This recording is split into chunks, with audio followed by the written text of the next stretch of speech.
Hi there, and welcome to The Artist's Craft. I'm your host, Stacey Cochran, and we have an outstanding guest with us in studio today. North Carolina native Jim Dodson is with us.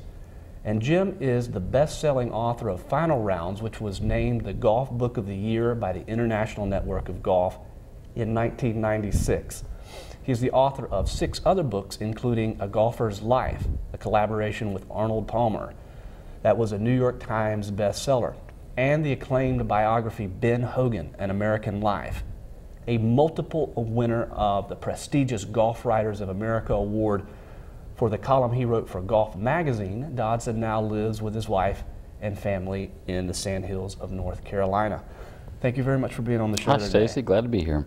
Well, the new book is A Son of the Game, and it is a memoir, a really an emotional, witty memoir. Tell us a little bit about A Son of the Game. Well, it started out to be something slightly different. After I'd finished Hogan's biography, I have an old ritual I used to do, and I wrote Final Rounds, which was about taking my dad back to England and Scotland when he was dying in Greensboro, where I grew up. I got the galleys of that book, just happened to be coming down to stay at the Pinecrest Inn, and so I billeted there. I've always gone to the Pinecrest, a wonderful old funky inn in Pinehurst, and I edited, you know, did the final edits on the book, sent it off to my publisher in New York, and it's just so happened I did it the next time with the next book, which was a book called Faithful Travelers, and both of those books did extremely well. The Final Rounds was on the bestseller list, and Faithful Travelers almost got to it and stayed there for a long time. They made a movie out of it. So I thought, wow, this is good luck. You don't want to break this. So I would always come back. For the first 5 books I did, I would always come back to the Pinecrest and hole up in a room 312 up on the 3rd floor under the eaves, and the owners were great friends of mine. So I literally had this idea, because Pinehurst was always meant so much to me as a kid growing up in Greensboro. My dad would take me down there to show me where the higher game existed. That I wanted to write a book about Pinehurst. I'd known it as a child, as a young man, as a golf writer, as a place I shared with my own father. So I really had in my mind just to come there and research it, and I knew a lot of people there. I had some good friends there already. I knew Harvey Ward, the great golfer who lived there, and Tom Stewart, who owned the old sports shop, and the owners of the Pinecrest and so forth. So I really planned to write the definitive book about Pinehurst, because nobody had really done that in a kind of a fun, anecdotal way. And it turned into something at age 50 I never saw coming, which was sort of solving a midlife crisis, kind of a healing from an unexpected blow. Very good. Well, if you're just tuning in, the guest is Jim Dodson. The book is A Son of the Game. It's a memoir about really kind of coming home to North Carolina from Maine, and spiritual renewal through through the game of golf, and kind of sharing it with your son. Why do you think you love the game of golf? What is it about golf that you it's a good question. I mean, I know what I love about taking my golf bag and going out in the afternoon by myself, and many of my most enjoyable rounds in Scotland and Ireland and England, and certainly here and in New England, were always by myself. Golf is a wonderful solitary game that you play with companions. It's also the most social game on earth, because you're with someone for 4 hours.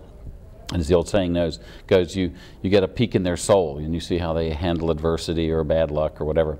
So all those things were kind of missing from my life, because I had been writing about professional golf and watching what I thought of as and think of as the deterioration of the PGA Tour, into a kind of a corporate entity that doesn't really relate to fans anymore. To the real game, as it were. I mean, this game is 400 and something years old, and it's essentially unchanged. And yet, with the takeover of the game of golf in the professional world, and I'll parenthetically insert Clifford Roberts, who founded the Masters, once said to Arnold Palmer in 1960, one thing that could destroy the game of golf was having too much money in the game. That's why the Masters has no corporate sponsorships, limited commercial interruptions, so forth and so on. And it's a wonderful thing. The fan comes first, and the fan really came first at American golf tournaments, really up till the 90s, at which point, you know, giant corporations wanted to be part of the deal, and and started paying for tournaments, and then soon they had their names before the name of the tournament, and the next thing they had were corporate skyboxes, and suddenly the fan's almost irrelevant. Golf, in all sports, has sort of gone that way, and my protest against that was sort of a kind of disenchantment. And then, wouldn't you know, the magazine I worked for, which at that time was the top golf magazine, it had been my home for 25 years, got sold to a gigantic, even bigger corporation, and they essentially fired the legendary editor, and they fired all my colleagues, and they wanted me to stay because of my books and column, but I just felt loyalty and just felt like it wasn't the right thing to do. So at 50, I wandered free and came home. What is your earliest memory associated with golf? Well, a fairly painful one. I talk about it in the book. My dad, there's a wonderful old club. Anybody who knows golf in North Carolina will know a character named Aubrey Apple, who was a profane cigar-smoking character who was in the Hall of Fame, and he was the head pro at an old club called Green Valley in Greensboro, where Friendly Center sits today.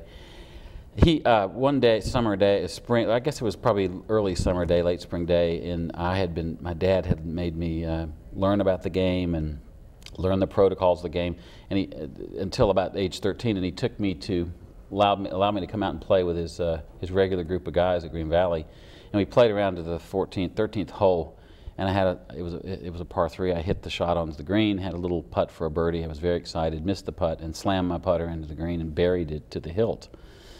And my dad made me repair the green, and then walk the entire length of the golf course back to report my crime to Aubrey Apple, who suddenly dismissed me and said, "Don't show up here till next year."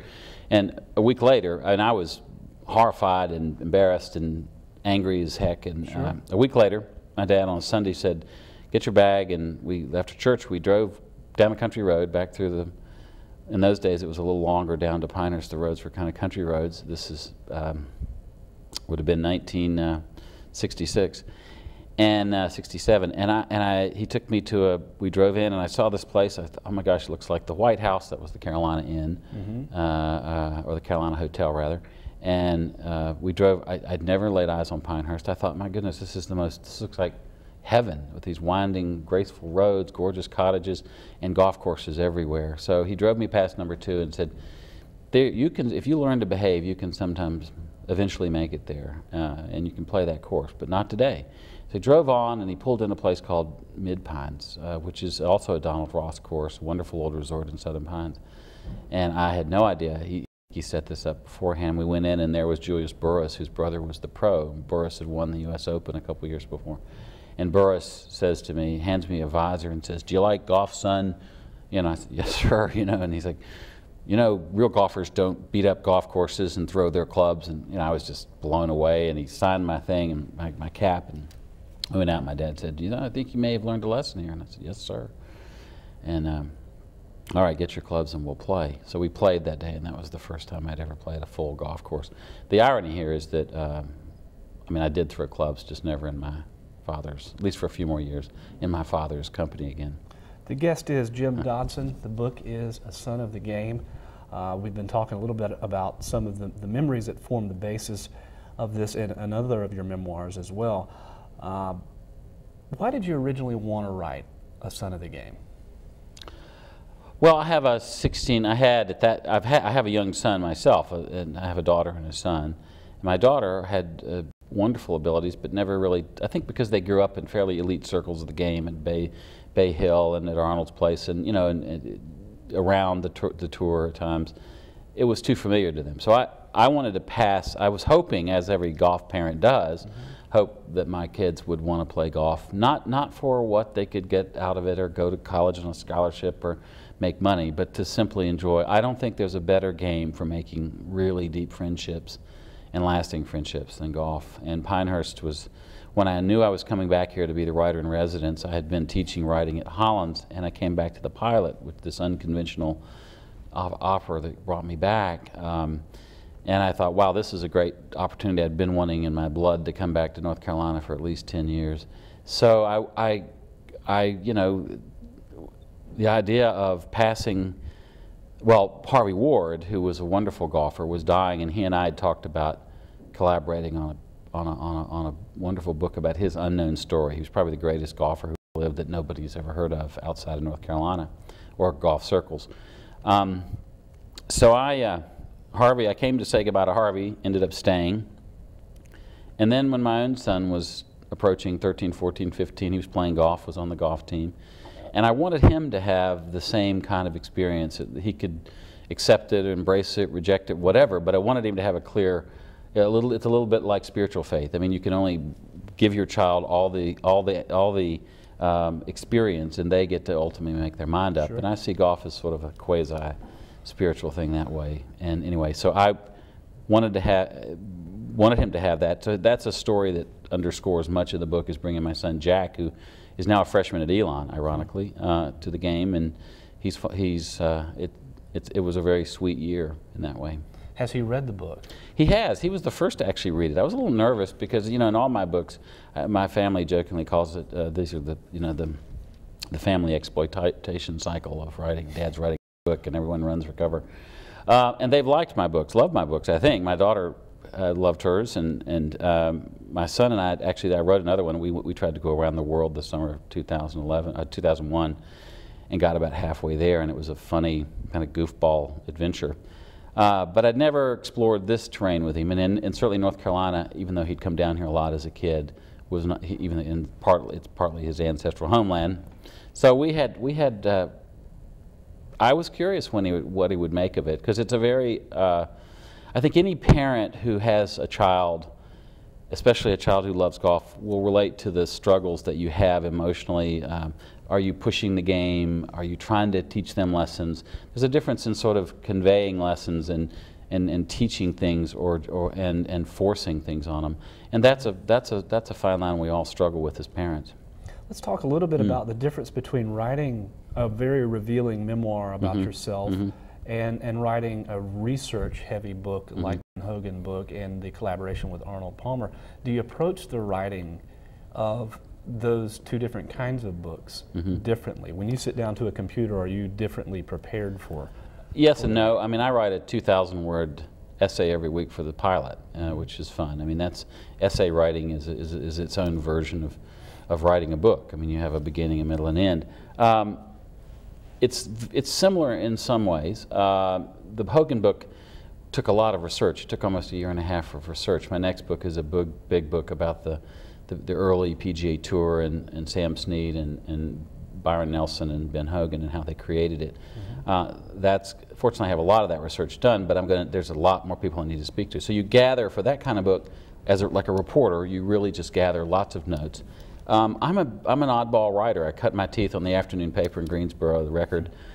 I was at work at 6 in the morning. I write early. I get to my office in Southern Pines at, believe it or not, around 5 in the morning, and write till 11, and then I do a magazine. I'm the editor of a magazine. It makes me hurt just hearing. Oh, I wake up. I go to bed early, and I love that. It's a rhythm of life that I really, really love. Pottering in my garden, coming home at 5 o'clock in the afternoon is great, and so I work early. The phones can't ring, all the demands are sort of later in the day. But so the process is different, but I'm a little bit like one of the joys of living in Maine for 23 years is I got to know all the writers there, including Stephen King, and he once told me that writing is a muscle, and that's a good description. If you don't use that muscle every day, it kind of atrophies, and that's pretty much what I've always done. It's great advice for any writer watching our program today. Again, the guest is Jim Dodson. The book is A Son of the Game. Let's talk a little bit more about sort of craft matters with writing a memoir. How important is compassion and wit in writing a successful memoir? I'll tell you one great piece of advice I got from my dad when he was dying in Greensboro. I spent the last month with him in 1995, and I'd written one chapter of Final Rounds, which, as I say, I think I thought the book might sell 2,000 copies, and it sold 400,000 in 5 languages. And I just had started writing the book, and I'd written one chapter somewhere near the middle of the book. And I said to him, Dad, I think I'm having writer's block. I can't. And he looked at me and he said, again, this was a man weeks away from death, but he was a writer and a newspaper man, and he loved good writing, and he said, here's what you need to do. You need to write a book that you'd like to read. Well, I love to read memoirs that are revealing, that are very painful at times, but also tell us something about ourselves. When I was teaching and writing at Hollins, I taught memoir and autobiography, and I said to my students, you know, one of the things you can do, like when I met Arnold Palmer, he asked me to write his memoirs or his biography and his autobiography, and I said, let's write a memoir. I want to hear the things that both made you joyful and wonderful and happy, and the things that, more importantly, the things that terrified you and shattered your life, because those are ultimately the things that reveal you. Now, Palmer, most of the stories about Palmer were widely known. I thought he would say no. I mean, he had read Final Rounds, and that's why his wife and he wanted me. Long story short, he said, let's do it. And you know, he told me 50 things that would have stunned the world if I'd put them in the book. I probably put 20 of them in the book, and the fact that he had a breakdown here when he was in school, and about the death of his roommate, and felt guilty and basically dropped out. The point was his agents were all worried about that, and it was funny, and because Arnold's a funny guy, and the challenges to those two ingredients to me are critical in a memoir, because they humanize you, they reveal you, and the book was a bestseller for many weeks, and it compared to Jack Nicklaus's book, which was a very hermetically sealed, sanitized version of Jack's life. And I think the best memoirs really aim to get to show you who you are in your vulnerabilities, also your strengths, because that's how you finally reveal yourself. Awesome. Well, we're just about out of time for this segment of the show. I highly recommend A Son of the Game. The guest is Jim Dodson. It's just in time, perfect timing for Father's Day. Thank you very much for being on the show today. Stacey, my pleasure. It's nice meeting you. You too, buddy.